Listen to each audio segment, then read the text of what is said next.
Hello and welcome to ASAP Industry Leaders Live. Today I'm very privileged to be joined by Ben Davis.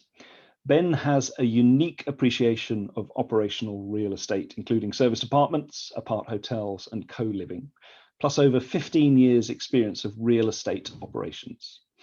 In 2017, Ben co-founded Saxbury, a real estate practice with expertise in full life cycle development, advisory, operator search and selection, deal sourcing, financial structuring, and execution. Saxbury represents commercial landlords and developers with projects ranging from 10 to 110 million GDV. Ben, hello to you. Thank you very much for being with us today. Thank you, James. I really appreciate being invited to this today. Great. Well, let's find a bit about you then, Ben. So what gets you up in the morning? Yeah, it's a good question. Coffee. Yeah, so I've been involved in the service department sector one way or another for over a decade. So most days I'm called by brands, operators, developers, private landlords, agents, consultants, etc. And I'm very easily distracted. So I usually plan my workday the night before with a task list, and I like to give equal importance to work and me time to keep my brain happy. So I'm generally analysing deals. I'm negotiating deals that we've got on the go already. Business development, research, analytical work. I have a yoga break at 1:30 every day. Then I've got time to brainstorm with my business partners, catching up with my network, and then if I can, cram in half an hour of exercise before the end of the day. And that's about it, really. That's pretty much what gets me up. And I love the fact that I've got a varied day. No 2 days are ever the same, really. Yeah, yoga at 1:30 has set an example to us all. Well done for that. So every day, for sanity. Well done. And from a professional perspective, then clearly you know the industry better than anybody. Tell us about Saxbury and how you've arrived at this point in your career. Then. Well, roughly 16 years ago, I got involved in this industry when it was very, very small. Actually, I was hired to work for a service department agency that was quite new at the time. And my job was corporate business development. So I was hired to build relationships with big corporates like Credit Suisse and the law firms and engineering firms that had a lot of travel requirements across the country. So my job really was building relationships with the HR department and the travel department and saying, there is an alternative to staying in a hotel, and it's a service department. And actually, to be honest, it was a concept sale.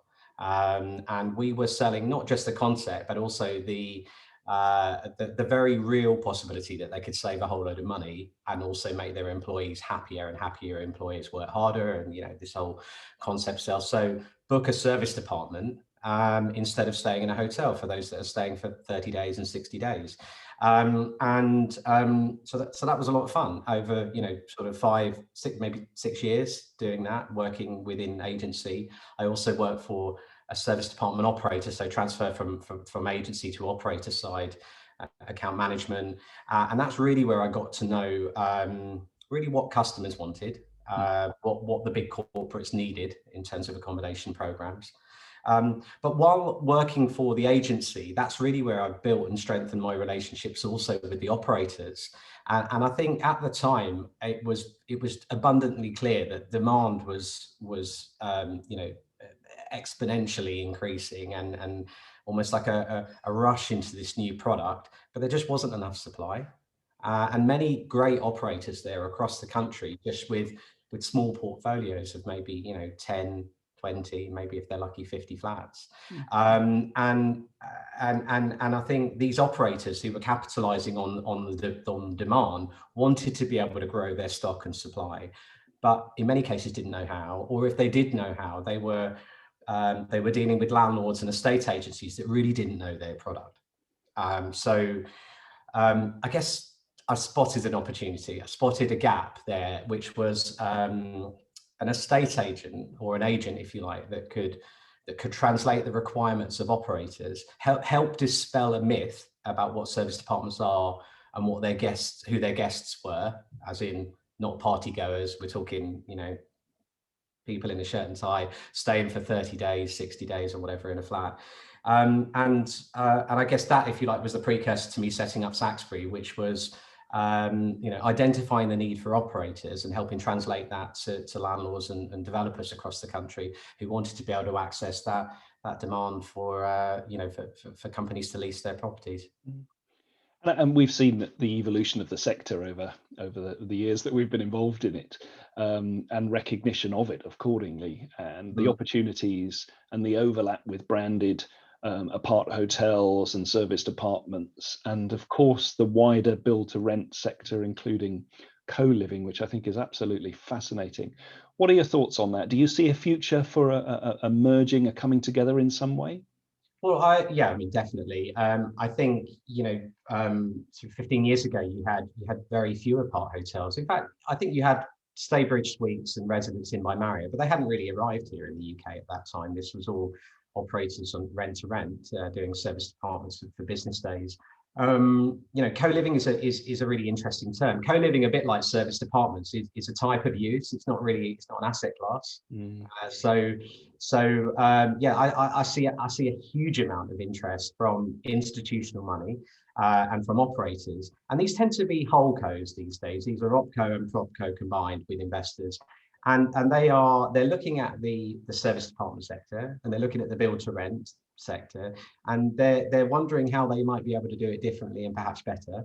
We're contacted frequently, probably every week, by new operators and investors who are spying this sector, and they're wondering how they can spread out. And I would say that the interesting thing about co-living is frankly, it's just sort of fractional build to rent. It is build to rent, and co-living operators will be doing what serviced apartment operators do now, which is providing elements of hospitality on top of a rental experience, whether or not it's for one night or 3 nights or 3 months or 6 months.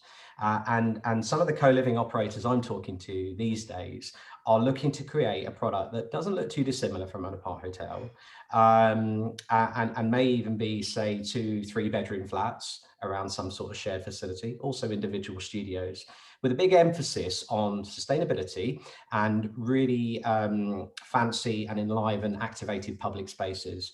And I guess, what does that mean for the guest, right? Well, it means that the guest can stay in a community, whether it's for 1 night or 3 months, and they can access all those lovely facilities, and perhaps in the future, gone are the days of having to stay in a soulless flat, right? All on your own. I think what we're seeing is recognition for the sector and how that is growing, certainly. And of course, there's a challenge around legitimacy, and much of our work has been promoting the importance of safety and due diligence to the audiences that use serviced apartments. How do you think the industry that we represent can best position itself to capitalize on those challenges as we exit the pandemic? Because I don't think we've quite done that yet. What do you think about that? So, yeah, that's a tough one, right? Because I think what we're dealing with here in many cases, if you look at the serviced apartment sector, and you could say that at the moment it falls into 2 camps. It is apartment hotels, which are built and have the correct planning permission to operate as a hotel, and they may even have restrictions on how long you can stay in the flat, or in the unit. And then you've got the serviced apartment sector as we know it, which operates largely from residential buildings across the country. And I would say that, obviously there are very low barriers to entry to this sector, right? I can rent a flat tomorrow, and I can stick it on booking.com, and I can cross my fingers and hope to God that I fill it. And then there's everybody else, right? There are your members, those that we'll call them professional operators, those that actually have established what the demand is, and that demand is really extended stay, right? It's 30 days, 60 days, 90 days or longer. They provide a vital service to businesses. And interestingly enough, during the pandemic, they've really demonstrated their credentials, because the hotels were asked to shut. mostly, and what was left for key workers, for people traveling for essential reasons, service departments.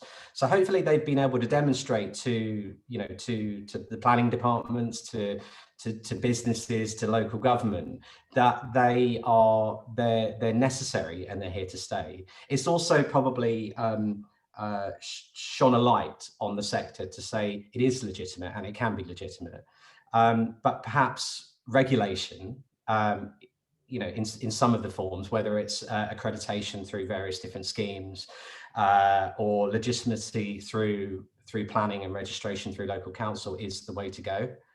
I mean, most operators will find that horrific, but actually, I think that the time has come to sort of move out of the shadows and say, we're here and our voice needs to be counted. And I suppose the $1 million question through all of this, as that transition happens, as it begins to get understood and more recognized still further, what are your predictions for, let's say, 4 years from now? How do you see the sector evolving over the next 4 years, and what will it look like, in your opinion? So gazing into the crystal ball, I mean, I think just the conversations we're having with the institutions and the developers at the moment, it's abundantly clear that 4 years from now, you're going to see purpose-built apart hotels and, should we say, blended rental living properties across the country in all of the key business cities. You're going to see, certainly they're going to be a lot larger, and they're going to be all things to all men, right? So there's going to be combinations of developments that will include studios, co-living, short stay, long stay, all in one place, and generally all owned and operated by the same firm. You're definitely going to see a retreat from declining asset classes. So landlords have had portfolios of underperforming assets like retail and other things. You're going to see a rush, and we're feeling it now, a rush into defensive asset classes like hotels and actually service departments. So up and down the high street in key business city centres, you're going to see more service departments popping up in what used to be Debenhams or dead retail units. I think you're going to see perhaps a very clear definition between what is a service department for business and an apart hotel. So you're going to see many more brands appearing and becoming more visible. And it will be no surprise that you'll see firms like Accor and Marriott and those that are not just going to dip their toe in the water with one brand. You're going to see many different brands that will cater to all the different price points. I mean, if you look at Accor, they've got one that we know about, which is Adagio. It's a great brand. It's very mid-market. I imagine that they'll probably introduce all different levels. And the same thing goes for some of the UK brands here. I mean, there's a great brand, a UK brand called Room 2. They've got something at one price point. They're going to be introducing something at another price point. I would say the future is bright and very interesting for the service department sector as a whole. And if developers are looking to kind of get on board, they're going to find that there are just so many more brands to choose from. More competition. I'm not sure the audience of this will be necessarily delighted as we are to hear that, certainly from a recognition perspective, but I think the sector is obviously coming of age. I've been saying that, we've been saying that collectively for such a long time, so that's a very positive thing, isn't it? I think so. And competition's good, and it's really sad that any business will struggle, and that a load of businesses struggled last year during the pandemic. It also displayed the weaknesses in a lot of companies' business models last year, very sadly. Those that are still here now have consolidated and are stronger, and will be coming out of this pandemic with renewed energy and understanding what they did right. And I think look, last year was terrible, and it still remains a really, really difficult time for the operators. But there is huge opportunity. There really is. Well, thank you very much. A great privilege to talk to you, and really interesting. And should anyone watching this want to get in touch and have a conversation, pick your brains on anything, how can they do that, Ben? Well, I guess best place would be visit our website if you're interested to find out more about the service department sector.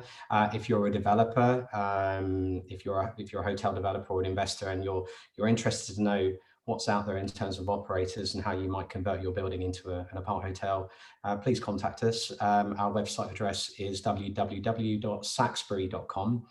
You can send a message through the website or call us. Equally, if you're an operator and you're looking to grow, build a portfolio, contact us. We've got lots of opportunities across the country. Always very keen to have a chat about your business. Fantastic. Ben, thanks so much again for your time today. It's a pleasure talking to you, and look forward to seeing you at some point before too long. I do too. Thank you, James.